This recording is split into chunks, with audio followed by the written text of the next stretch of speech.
반도체가 사이클이 턴을 해서 돌 때 사놓고 기다리면 전고점은 넘는다. 2025년 되면 그때 주가 폭발적으로 움직일 걸로 봐요. 그렇게 보는 이유는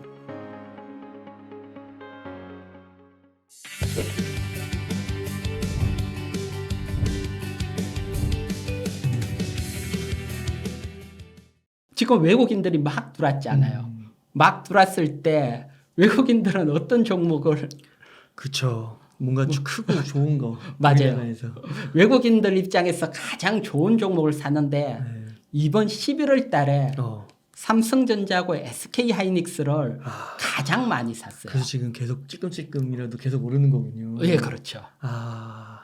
그래서 제가 또 외국인들이 가장 많이 사는 종목 또 반도체에 대해서는 우리가 또 안 살펴볼 수가 없잖아요. 네. 그래서 외국인 입장에서 왜 사는지 또 그런 것들을 조금 느끼고 주가가 또 어떻게 움직일지 또 주가 움직임까지 예측을 한번 해볼게요. 네. 또 참고를 해보시고요. 너무 좋습니다. 지금 보시면 요게 뭐고 하면 이제 D램 가격 그러니까 D램 가격이 작년보다 얼마나 올랐나 내렸나 그러니까 D램 가격 YOY 작년 대비 상승 하락을 나타내는 그래프예요. 특히 모건 스탠리가 제일 많이 쓰는 뭐 반도체 얘기할 때 많이 쓰는 그래프인데 요렇게 보시면 딱 4년 주기예요. 위에 표시를 했듯이. 야, 그래요. 2년 하락, 2년 상승. 야. 굴곡은 있어도 2년 하락, 2년 상승. 2년 하락, 2년 상승. 그런데 이번에는 2년 하락인데 상승이 길어졌어요. 2021년 8월까지 좀 길어졌잖아요. 요 길어진 이유는 다른 게 아니고 코로나 위기가 터지면서 생각하지 않는 서부 증설. 이제 전부 다 뭐 집에만 있고 또 맞습니다. 새로운 PC만 맞아요. 새로운 PC 구입하면서 저 기간이 플러스 알파로 길어졌어요. 그렇구나. 이게 한번 길어지게 되면 계속 길어진 대로 움직일 확률이 높고요. 그래서 일단 제가 그걸 먼저 설명을 드리고 그러면 제일 피크가 2021년 8월이래요. 네. 고점하고 그 다음부터 하락했는데 그 그래프를 제가 찾다가 못 찾아서 표시를 요렇게 했고 현재 위치가 이제 이번 달 다음 달 턴을 하는 위치 딱 저점에 있어요. 그렇군요. 반도체 사이클적으로 보면. 그러면 반도체 사이클상 지금은 좋아질 수밖에 없는 사이클로 업황으로 보면 가장 어려웠다가 좋아지는 거고 그리고 보면 아주 리뉴얼하잖아요. 네. 그래서 왜 이걸 반도체 가격이 아니고 왜 이 그래프를 많이 보냐고 하면 주식을 예측하기 위해서예요. 사실 절대적인 가능보다는 주식이라는 것은 작년도하고 비교를 많이 하거든요. 영업이익이 작년보다 좋아졌다 나빠졌다. 네. 그렇기 때문에 반도체 가격도 작년하고 비교를 해서 봐야지 주가하고 유사하게 흘러요. 네. 그래서 보면 지금은 반도체 업황상 가장 어려운 부분을 이제 통과하는 부분이다. 근데 여기서 또 이제 통과하니까 삼성전자, SK하이닉스 확 날아가겠다 생각하지만 또 그건 아니에요. 왜 그러냐고 하면 삼성전자, SK하이닉스 주가가 월봉선 업황만큼 하단에 있으면 날아가요. 근데 지금은 하단은 아니에요. 지금은 뭐 어느 정도 미리 선반영해서 상승이 돼 있는 부분이에요. 그렇군요. 그러니까 이제 업황이 좋아지면 점진적인 상승이 나와요. 상승이 나오다가 2025년 되면 폭발적인 상승, 그때 주가 폭발적으로 움직일 걸로 봐요. 와. 이제 그렇게 보는 이유는 앞에 저기 플러스 알파 제가 앞에 설명드렸잖아요. 코로나 위기가 빵 터지고 정말 서부 증설 많이 했고 또 PC 정말 많이 팔렸거든요. 역대급으로. 그게 주기가 4년이에요. 야. 그러면 그때 터지는 거군요. 뒤에 이 주기 교체가 또 터진다는 그게 2025년이에요. 그렇군요. 그러니까 채야지만 미리 주가는 올라와 있고 그래서 2025년 터지기 전에 또 점진적으로 가다가 뒤에서 빵 터지는 거죠. 그래서 삼성전자 지금 사고 지금 사는 건 맞아요. 사는 건 맞는데 삼성전자나 SK 너무 조급하게 생각하는 건 아니다. 요즘 또 같이 설명을 드리고 그리고 외국인들 수급이 확 들어오니까 수급 자체도 좋고 네. 업황 좋고 그러고 차트도 워낙 좋아요. 그래요. 차트 보기 전에 네. 요것도 설명을 한번 드릴게요. 지금 우리가 업황이 좋아지고 D램 가격이 좋아지면 삼성전자, SK하이닉스 영업이익은 좋아질 일만 남았잖아요. 그렇죠. 그러니까 대형주들은 좋아요. 음. 중소형주는 어떻게 될까요? 대형주가 좋아지면 중소형주도 좋아지지 않을까요? 맞지요? 네. 대부분 그래 생각을 하는데 틀렸어요. 그래요? 예. 왜 그러고 그러면 어. 대기업 사장이라고 생각하면 네. 좋아지고 많이 필요할 때 라인 깔겠어요? 아니면 미리 깔겠어요? 미리 깔죠. 그러니까요. 그게 또 시차가 있는 시차가 거군요. 있어요. 장비주. 그러니까 장비주들은 미리 깔아버려요. 그래서 소부장이 많이 올라왔구나. 그래서 소부장들이 네. 많이 이만큼 올라왔는데 네. 이제 업황턴 하면 어떻게 될까요? 떨어지겠네요. 벌써 그 현상이 나오고 있어요. 그렇구나. 그래서 중소형주 제가 한 70개 되는 애들 3분기 실적 조사를 쭉 엑셀로 정리를 한번 해왔어요. 그랬어요. 예. 지금 보시는 게 와. 중소형주 장비주 지금 엑셀 파일을 제가 했는데 옆에 보면 작년 3분기 대비 영업이익을 나타내는 거예요. 파란색은 다 줄었는 건데 보면 대표적인 원익 IPS는 작년 3분기 때 395억 영업이익인데 적자로 바뀌었어요.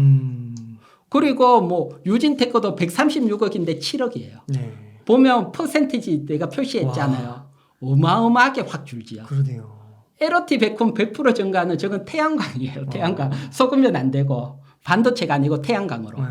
100% 오른 거죠, 저거는. 저거는 중국 태양광이 맞대면서 갔으니까 그거 예외로 딱 보면 어때요? 다 마이너스네요. 확 주는 정도도 어마어마하잖아요. 네. 그리고 원익 IPS부터 해서 많이 제가 도중에 삭제를 했는데 보면 다른 우리가 지금 한미 반도체 얘기하지만 한미 반도체도 한 90% 이상 줄었어요. 그 3분기 쇼크였잖아요. 그러니까요. 네. 그 쇼크가 네. 사람들이 생각하면 한미 반도체만 쇼크라고 생각하는데 지금 보듯이 모든 게 그래요. 야, 그렇구나. 이게 구조적인 쇼크예요. 네. 그래서 까딱 잘못 생각하면 위험할 수 있는데 모든 그래서 한 70개 내면 전체적으로 끝부분만 제가 앞에 중간에는 난리가 있는데 보면 한 70개 평균 내면 70% 줄었어요. 네.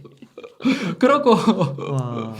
영업이익 기준으로 이제 제가 뭐 3분기 영업이익 기준으로 보면 PER이 한 30배 너무 고평가예요. 왜 많이 올렸다가 이제 확 가라앉았으니까. 그렇구나. 그래서 3분기만 보면. 그래서 보면 이게 반도체 장비주의 특징이에요. 삼성전자가 라인 깔 때 보면 뭐 한 업체만 까는 건 아니잖아요. 좋아지면 다 같이 좋아져요. 반도체 장비주들은. 확 좋아졌다가 이게 끝나면 이건 이제 한 1년 정도 이런 비수기가 도래할 수밖에 없죠. 그리고 그나마 여기서 투자하는 거는 HBM은 투자를 해요. 네. 라인을 깔고 있어요. 네. 그래서 HBM의 차별화는 나오지만 그것도 컴 물결이 일단 픽아웃 됐다. 장비주들은. 그래서 장비주들 특히 워낙 월봉상 크게 갖는 것들은 따라가면 욕심일 수 있으니까. 위험할 수 있겠네요. 그리고 반도체 장비주들은 어떤 펀더멘탈을 유지하기가 어려워요. 지금처럼 확 좋아져서 펀더멘탈이 유지됐다고 가정을 하더라도 라인 달 깔고 나면 비수기로 떨어지는 게 그렇죠. 나니까. 그래서 먼저 크게 갖는 종목들은 사실 늘 조심을 해야 돼요. 한번 장비 깔면 또 몇 년을 써야 되잖아요. 그러니까 다음 또 캐파가 늘어나니까 어차피 늘어나는데 미리 깔아놓으니까 또 다음 늘어날 길 대비해서 또 깔고 한 2년 주기로 비슷하게 또 움직여요.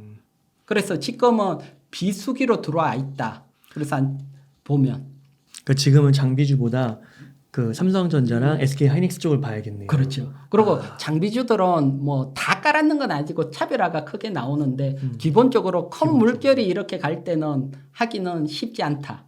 요렇고 그럼 이제 HBM은 깔고 있어요. 지금 캐파가 넘쳐나니까. 네. 그래서 뭐 한미 반도체도 HBM 있지 않냐 그러지만 너무 크게 갔어요. 네. 그 이 펀더멘탈 따라가기는 어려우니까. 그래서 HBM 중에 그러면 뭐 이제 막 시작하는 기업 하나 정도 본다면 본격적인 HBM 관련주들은 저 위에 있어요. 그러니까 이런 애들은 위험하고 이제 어떻게 되면 이제 남아있는 건 이제 개발하면 HBM의 수에 있겠다. 요 정도 애들이 남아있고 요런 애들이 이제 움직이는데 보면 뭐 K시텍을 요렇게 보면 151억에서 130억 그나마 제일 적게 줄었어요. 네. 그러고 뭐 저평가 위치고. 네. 그래서 K시텍 같은 경우는 뭐가 하면 뭐 전공정에서 뭐라 그럴까요? 반도체 평탄하게 만드는 연마 만드는 건데 웨이퍼를 불순물 제거하고 평탄한데 요 장비가 왜 중요하냐면 HBM에 쌓으려면 정말 평탄해야 돼요. 그래서 그 장비를 아직 개발했는 건 아닌데 개발된다는 기사가 나오면서 이제 뭐 HBM 중에서는 조금 상승돼 있는 업체 요 정도 뭐 실적도 그나마 받치고 괜찮은 애는 한 요 정도 빼고는 어렵더라고요. 네. 또 요렇게 보고 그래서 삼성전자랑 SK하이닉스를 지금부터 사 모아가는 건 맞는데 네. 그것도 한 1년 이상은 봐야 되는 거예요. 그렇지. 네. 그래서 일단 주식이라는 게 또 너무 조급하고 이러면 또 힘들어 하니까 좀 여유 있게 말 그대로 투자한다는 개념으로 한번 보시면 좋겠어요. 네. 그렇다면 이제 삼성전자 살까 SK하이닉스 살까 맞아요. 고민하시는 분이 있어. 그것도 제가 한번 준비를 네. 했어요. 완벽하십니다. 네. 그래서 일단 D램이 중요하니까 지금 2분기 이제 올해 2분기 마켓슈어 이렇게 표시를 했는데 보면 삼성전자는 1분기 시장이 43.9%에서 39.6%로 줄었어요. 네. SK하이닉스는 24.6%에서 30.1%로 확 치고 올라왔어요. 와. 근데 더 큰 거는 뭐가 하면 매출이에요. 매출 보면 48.9%가 늘어났어요. 엄청나네요. 엄청났다는 거예요. 네. 그래서 숫자로 보면 SK하이닉스가 지금 삼성전자를 맹추격하고 있어요. 와. 숫자적으로. 그러면 왜 맹추격을 하느냐? 그건 HBM이에요. 또 어떻게 보면 삼성전자가 약간 항상 기술력이 우위로 달렸는데 HBM 나오면서 SK하이닉스한테 기술력이 밀려버린 거죠. 오. 그래서 요걸 조금 구체적으로 나온 숫자를 한번 보면 네. 요거는 유진투자증권 이제 리포트에서 제가 가져왔는 건데 보면 일단 마진율이에요. 삼성전자하고 SK하이닉스 마진율을 비교를 했는데 제로가 삼성전자라고 보면 돼요. 평상시에 뭐 예년 같으면 한 10년 동안 SK하이닉스가 마진율을 못 따라가요. 이야, 근데 갑자기 저렇게 올라온 거예요? 그러니까요. 와, 그렇구나. 이게 우리가 HBM 효과만 그러지 얼마나 큰 효과인지는 사실 체감을 못 하잖아요. 네. HBM이 고가에다가 고부가 가치예요. 야, 저 10년의 역사를 뒤집은 거네요. 그러니까. 와, 그러니까 이게 사실 삼성전자 입장에서 뭐 황당하겠네요. 그렇죠. 자기네들이 프라이드를 가지고 있었는데 순식간 이게 IT 기업이 늘 말하지만 노키아도 한순간에 나가 떨어져 버리니까 사실. 그렇구나. 네. 그러네요. 그래서 마진율, 그다음 매출도 한번 보게 되면 늘 SK하이닉스가 D램 부분만 보면 60%에서 70%선 삼성전자한테 졌어요, 매출이.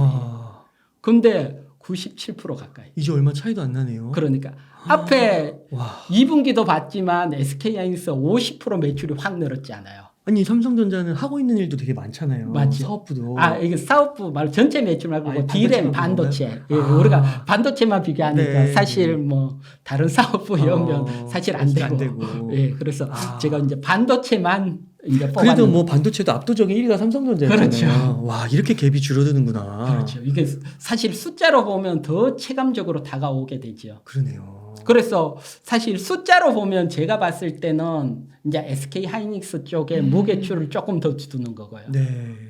이제 요렇게 보고 그렇다고 뭐 삼성전자가 뭐 아주 없는 건 아니고 삼성전자한테도 정말 큰 호재가 하나 있어요. 오, 네. 지금 이제 요번에 미중 정상회담을 했잖아요. 맞아요. 그래서 요쪽부터는 이제 제가 생각하는 거고 사실 지금까지건 사실 자료를 가지고 얘기를 했는 거고 주식이라는 것들은 또 숫자가 아니고 모멘텀 쪽으로도 움직일 수가 있잖아요. 그렇죠. 그래서 모멘텀 쪽으로도 움직이고 있는데 그냥 제가 생각하는 모멘텀을 한번 설명을 드리면 미중 정상회담에서 사실 대만 전쟁 얘기가 나왔잖아요.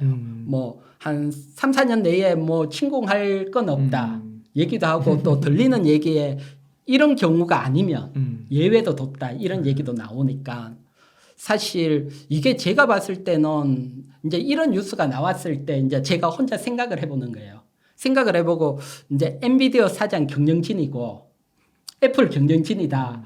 그러면 3, 4년 문제 없으니까 그냥 있겠다 생각하겠어요. 아니죠. 지금부터 준비해야죠. 그렇죠. 네. 그러니까 정말 문제 나면 이건 사업 자체에 문제가 생기니까 그러면 대안은 삼성전자밖에 없잖아요. 야, 그렇구나. 그래서 저 뉴스를 보고 이거 삼성전자한테 기회가 왔다. 오. 이제 이런 기회를 못 살리면 안 되고. TSMC의 파운드리를 대신하는. 예, 이제 HBM은 사실 조금 밀렸다고 보더라도 파운드리가 하면 삼성전자는 새로운 영역이 되고 정말 커질 수 있는 영역이 되니까. 그렇군요. 그래서 직권 파운드리 매출입니다. 파운드리 보면 삼성전자가 이제 9.9%에서 10% 넘어가서 11.7%. 요게 이제 2분기니까. 네. 그리고 아직도 TSMC가 좀 줄었지만 56.4%로 압도적인 일이에요. 그러네요. 그리고 TSMC가 파운드리를 이렇게 독점을 하니까 비싸게 받아요. 얘네들은. 와. 가격을 좀 비싸게 받아도 사실 기술력이 1위니까 줄 서 있는 거예요. 근데 삼성전자는 사게 할 수 있어요. 싸게 해야죠. 반도체도 직접 만들고 사실 뭐 제조업으로 따지면 수질 계열화가 돼 있다 보면 돼요. 반도체 만들었어, 공정했어, 찍었어, 설계했어, 자. TSMC는 사와야 되잖아요. 반도체. 네. 그래서 가격 경쟁에서도 우위인데 기술력 차이에서 사실 또 약간 들어가면 이제 기술력으로 밀리게 되는 원인, 구조적인 원인도 있어요. 네. 이제 그런 원인 중에 대표적인 걸 보면 애플 사장이라고 생각을 하면 네. 반도체 그 중요한 설계를 삼성전자한테 주겠어요? TSMC한테 주겠어요? TSMC에 줘야죠. 그렇죠. 삼성은 베껴서 만들면 어떻게? 그런 구조적인 것도 사실 좀 존재를 해요. 그렇죠. 그래서 그런 구조적인 역량도 조금 있다고 보여지고 뭐 그런 거 빼더라도 뭐 그러면 엔비디아 거는 땡겨 와야 되고 네. 그러고 아무리 그래도 뭐 대만 리스크가 워낙 크니까 받아올 수밖에 없고 어쨌든 한 다리는 걸쳐놔야 될 거 아니냐. 이제 여기에서 이제 미중 정상회담에서 정말 큰 기회가 얻었고 마케팅을 하고 기회는 얻었는데 이제 또 기술력이 올라가야 되죠. 그래서 지금 아직 뭐 알려진 건 아니지만 지멘스 3나노 서버칩 수주 받았다 얘기가 있는데 설로만 들고 아직 공식적으로 얘기는 나오지는 않았고 그 다음에 또 지금 뉴스에 나오는 게 AMD 이제 4나노 공정 3나노보다는 조금 떨어지지만 4나노 공정이 삼성전자한테 준다 이런 얘기들도 계속 나오고 있어요. 네. 그래서 삼성전자 입장에서 보면 뭐가 됐던 이제 메이저 업체들하고 계약이 한 건만 되면 한 건만 돼서 뭐 콜 테스트 통과되고 양산이 됐다. 그럼 줄 서겠네요. 줄 쓸 수 있죠. 네. 그래서 하나만 하나만 선거가면 이제 본격적인 이제 TSMC의 경쟁자로 확 올라가고 지금 말했지만 TSMC가 뭐 발열 문제도 조금 있었고 맞아요. 서비스는 좋지만 단가가 비싼 문제. 삼성전자는 사게 하니까. 그리고 또 턴키가 가능하잖아요. 반도체 만들고 수직 계열화. 그러니까 뭐 좋은 점은 있고 그래서 이번 기회에 이런 쪽에서 확 나오면 뭐 정말 기회고요. 네. 그래서 이쪽은 사실은 모멘텀이고 앞으로 요렇게만 되면 또 한번 확 튈 수 있다. 모멘텀. SK 하이닉스는 말 그대로 숫자가 좋아지고 있다. 네. 그러면 반도체 주가가 정말 이제 반도체 사이클이 좋아지면 정말 주가가 상승을 하는지 그것도 궁금하잖아요. 네, 궁금합니다. 그래서 그것도 준비를 한번 했거든요. 네. 요 먼저 보기 전에 삼성전자 일봉 차트 한번 보면 밑에 11월 달 외국인 수급이 빨간색이 매수거든요. 와, 그러네요. 예, 많이 외국인들이 샀네요. 계속 꾸준히 쭉 사고 있고 중간중간 또 매도 나오는 중간에 9월 달에도 외국인 정말 많이 매도했지만 중간중간 사고 있고요. 그래서 외국인들은 어쨌든 삼성전자를 반도체를 좋게 보고 있다. 그러네요. 이렇게 설명드리고 그리고 차트적으로 보면 코스피 지수가 8월 고점하고 9월 10월까지 확 조정을 받았는데 조정이 약했잖아요. 시장 대비 강하다는 거죠. 네. 그래서 시장 대비 강한 애들이 결국 지수가 반등했을 때 더 강하게 가더라고요. 그래서 뭐 수급 모멘텀 또 뭐 지금 차트 봤을 때 SK 하이닉스도 마찬가지고 대표적으로 삼성전자 준비를 했지만 똑같은 개념이라고 보시면 되시고 그다음 반도체 사이클하고 주가하고 한번 보도록 할게요. 위에가 이번에는 SK 하이닉스 월봉 차트예요. 네. 밑에는 똑같은 연도로 제가 비슷하게 앞에 봤던 반도체 사이클을 붙였어요. 이렇게 붙이면 사실 사이클이 이렇게 상승을 할 때 이렇게 올라왔어요. 그래서 고점보다 더 움직였어요. 네. 그리고 이렇게 움직일 때 또 고점보다 좀 더 상승을, 고점보다. 그리고 상승을 할 때 고점보다 좀 더 상승을. 그리고 여기도 한번 여기는 코로나 영향을 좀 받았지만 그래서 턴을 할 때는 항상 크게 랠리가 나왔어요. 아, 고점보다 전고점을 넘네요. 예, 그렇죠. 그게 이제 우리가 기본적으로 생각을 하면 매년 반도체가 늘어나요. 사실 수요가. 반도체 산업 자체가 매년 성장을 하니까 반도체 가격이 고점에 갔을 때는 작년보다 매출이든 영업이든 기업이 성장을 하는 네. 이 구조는 뭐 앞으로도 뭐 향후 계속 되니까 네. 뭐 지금 뭐 로봇부터해서 반도체 수요가 계속 늘어나니까 전기차도 있고 그러니까 사이클 고점일 때마다 큰 성장을 한번 해왔다. 반도체 섹터는 계속 성장 섹터긴 성장 하네요. 섹터. 예, 그러니까. 그래서 이제 어느 타이밍에 들어갔냐 반도체가 사이클이 턴을 해서 돌 때 사놓고 기다리면 전고점은 넘는다. 전고점은 넘는다. 야, 그렇군요. 또 랠리가 보면 한 번씩 큰 랠리들이 나왔거든요. 이것도 뭐 월봉이 이러면 정말 큰 랠리들이거든요. 월봉상 랠리니까. 앞에도 말했지만 너무 조급하면 늘 져요. 사실 개인들이 보면 한 10% 올랐다가 다시 한 6% 뺐다가 또 10% 갔다 6% 뺐다 10% 갔다 6% 뺐다 세 번만 하면 10%에 팔아버려요. 6% 가겠지. 아, 근데 그거를 팔면 안 되고 그렇죠. 참아야 돼요. 참아야 되는 건데. 네. 그러다 보면 이게 랠리가 나오기 시작을 하면 불을 뿜으니까 반도체주들은 이게 잘을 대고 쭉 가주면 누구나 주식이 쉬울 건데 오랜 횡보를 하다가 움직일 때 확 하면 움직이고 또 못 따라오게 만드는 게 주식이니까. 그렇군요. 네, 그래서 뭐 사실 내년까지는 점진적이라도 참아 놓으면 어차피 수익이 난다는 게 또 과거 경험상 나와 있으니까 이런 것들 참고를 하셨으면 좋겠어요. 오히려 그렇게 횡보할 때 모아가야 되는 건데. 그렇죠. 아, 근데 그거를 견디질 못하는 거죠. 그렇죠. 그래서 딴 데 갔다가 또 이게 엇박자 나기도 하는 거죠.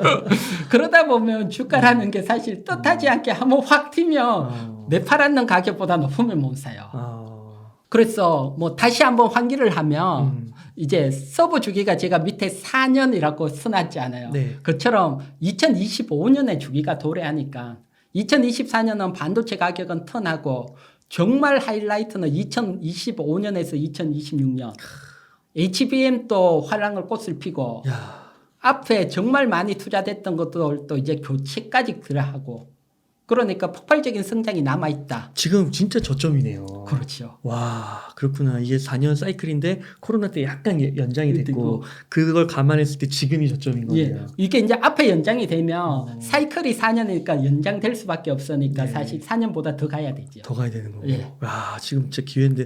그러니까 지금 근데 기회인데 보니까 개인들은 계속 팔고 기관하고 외국인들은 사더라고요. 그러니까요. 아, 이게 버티질 못하고 이제 그렇게 되는 거죠. 그래서 너무 조급하거나 사실은 손절을 해버리면 다음은 못 잡아요. 내가 팔았는 가격보다 높으면 못 잡으니까 참고 뭐 10% 올랐다 6%또 빠졌다 10%다 6% 했다 정말 답답하면 뭐 비중에 한 자기 반도체 가지고 있는데 한 10% 정도 가지고 뭐 이렇게 하지 전체를 가지고 팔았다 이렇게 버리면 놓칠 수 있어요. 기회를. 그러면 종합적으로 반도체 정리를 뭐 쭉 설명을 했는데 종합적으로 보면 이제 2024년은 점진적인 상승이다. 업황이 턴하고 2025년이 반도체 하이라이트다. 요렇게 하고 그래서 지금 조급하면 사실 뒤에 큰 거 놓친다. 요렇게 하고 그다음 삼성전자는 파운드리 앞에 설명을 드렸지만 이제 지정학적 리스크 잘 살피고 하나만 성공하면 레이저 하나만 성공하면 크게 갈 수 있다. 그리고 SK 하이닉스는 지금 성장 질주가 나오고 있다. 앞에 보여드렸지만 숫자로 지금 나오고 있다. 그다음 반도체 장비주는 비수기로 진입이니까 너무 올라갔던 것들 욕심내면 또 크게 다칠 수 있다. 이렇게 정리를 해드릴게요. 아, 대표님 너무 깔끔한 정리 너무 감사합니다. 이렇게 짧은 시간 동안 이렇게 알찬 내용을 전달하실 수 있다니 참 존경스럽습니다.